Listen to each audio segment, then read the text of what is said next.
Good afternoon, sir. Hope all is well. Thank you so much for taking your time and having a quick chat with us today. When we were seeing inspirational people around, so the first person who struck our minds was definitely Dr. CMK Reddy. So Thank you. Thank you. We are more than obliged to have you here with us today. You've truly been an inspiration to many, many millions of people out there. Would like to know about your journey, a bit about your journey, and what motivated you to, pursue your career in medicine. I thank the Go Mad channel for inviting me to share some of my personal as well as professional experiences. I am the sixth of the six brothers. I am the youngest. My two brothers are already became doctors. So that was the first inspiration to me. Okay. They were very keen that I should become a doctor. I had a flair to become IAS. So he said, no, you have to become a doctor. Second thing is, this is one profession where you have a lot of opportunities to do service. I got first class in arts college. So in those days there were no private colleges, all government colleges. It was just a walkthrough for me to get MBBS seat. Okay. That was the starting point for my career. After joining medicine, it was just, very honestly, I was an average student. This is a very important message I want to give to everybody. In the bargain, we accumulated tremendous amount of worldly wisdom. After MBBS, the prescribed 6 years period I completed without any failures. Somehow I had a plan to go abroad.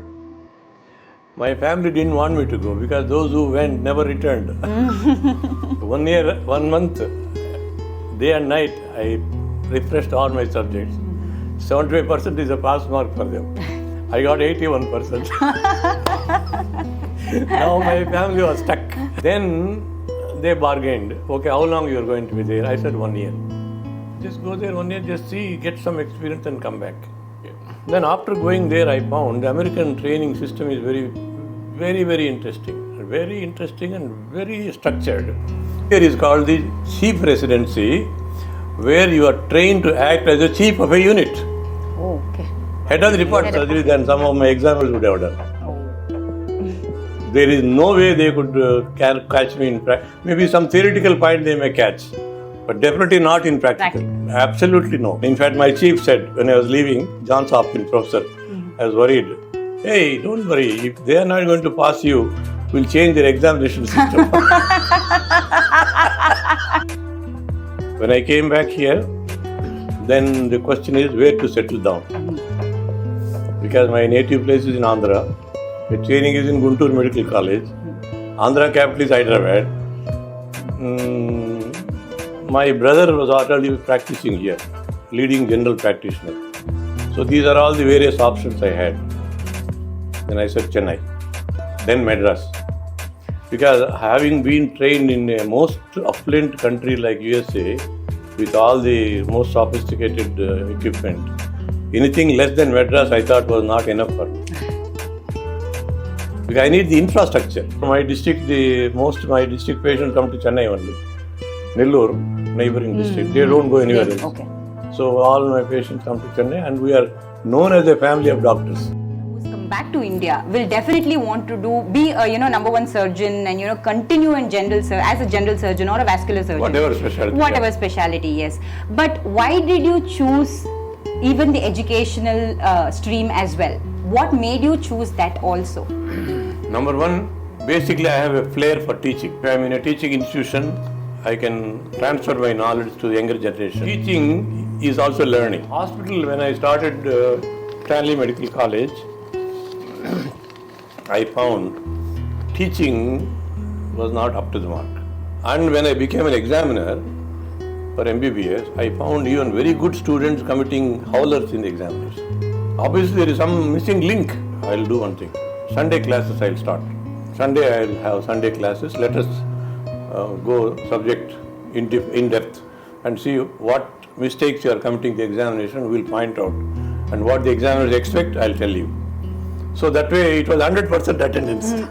That's something exam-oriented teaching, yeah. 100%, not only medical, they used to come from MMC and KMC also. 20 years. That's amazing. One will take which professor, honorary professor, not drawing any salary. Yeah.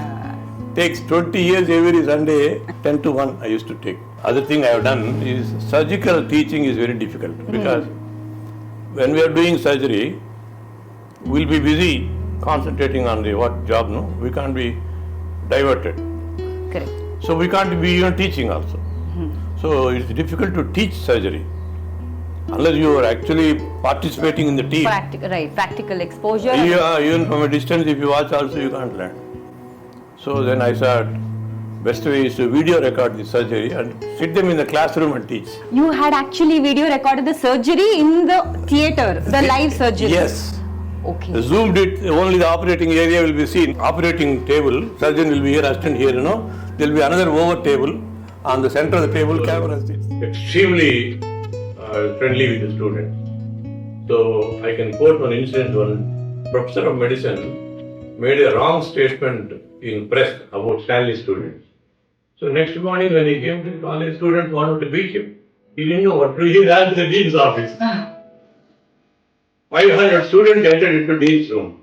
He asked his secretary, what is the solution, sir? There is only one man whom students will listen. If CMK Reddy is in the house, call him. He can save the situation. Otherwise, nobody can save the situation. So I was taking a class. I got a response message will come urgently to dean's office. You will give an apology. No, we want written apology. Okay, give it in writing. What is it? You made a mistake. Give it in writing. So I made him give a written apology.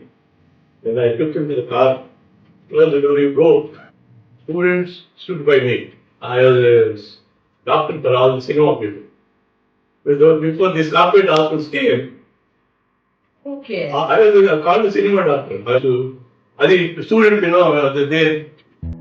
when I take somebody like, one day I took K. Balachandran and SPB, both of them for one day. Oh. And they want to ask me some questions. I said, no, I give you a different idea. All will ask questions to Balachandran. Balachandran will ask questions to Paul. Give the questions to them. You don't ask. Let them ask. That will be a better team.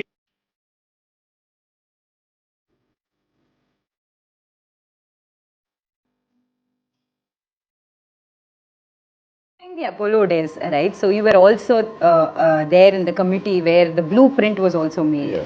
So can you share? No committee. Myself and PC Reddy sat down. Okay, okay. So can you share your experience about that also? Nothing much. He had an idea to start Apollo Hospital. Okay. So I came from abroad. So he knew that I have seen all the hospitals in various countries. So that experience he wanted. So he called me to his house. I went with my wife. All four of us. His wife, myself, had a dinner. Then he opened the subject. This is what I was thinking. Okay. So I gave him some ideas. How it should be, how the consultant should be. Then he wanted me to become a director. Already I had one hospital here. Okay. I was the chairman of a hospital. I said, no, I will be just a shareholder, leave me alone. I have already a hospital. Even today, he puts me in very high esteem. Okay. At the age of 94, he came to my birthday and to greet me. Oh, amazing. That's a lovely bonding, in fact. I wanted the residents to be educated. I said, why don't you have some teaching classes for them? Okay. He said, okay, you conduct. So I became a director of medical education there. Now I have come to the third generation. I teached their grandmother. So his daughter came. Now his son of medical costs are so high. Unless you really strictly decide what tests have to be done. If you have a checklist, not good. Unfortunately, the public want it. Some of them at least. You have a headache. We know it is a simple headache or a paracetamol tablet will take care. But you say, doctor, why don't you do a CT scan? Actually. For that 1,000 cases, 999 patients have to pay unnecessarily. Unnecessary. Yeah, that's right. That's the sad situation also. That's sad situation, but the patient wants it or they are bent upon doing like this. There is no. This is called consumer activism. Really have targets, right? That is what I've been Not told. always. That's not always. That may be at some level, but not at the senior level. Okay. We don't. I'm a senior consultant. Yes. They never fix any targets for us. We don't. It will accept be at that. the very. We don't junior accept. level. But some people, maybe they have to oblige them. I agree with you. Sometimes unwritten targets may be there. Okay. But the hospitals have to survive because the huge investments. People may say many things. Certain things are inevitable.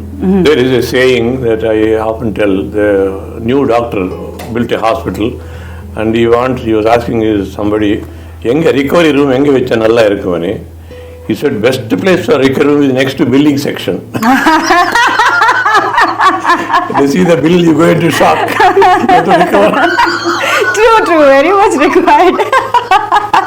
Doctor, so 5 decades of your journey, right? So Sundays classes and sleepless nights, many things. So how were you actually able to balance your personal and professional? Planning, perfect planning.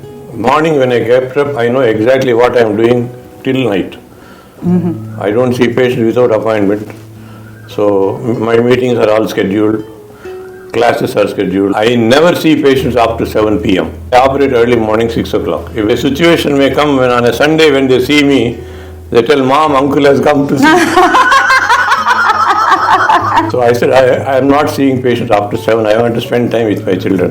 I finish surgery before the world wakes up. And mind is also fresh in the mornings generally, right? Not my mind, even patients' mind. Patient's mind also.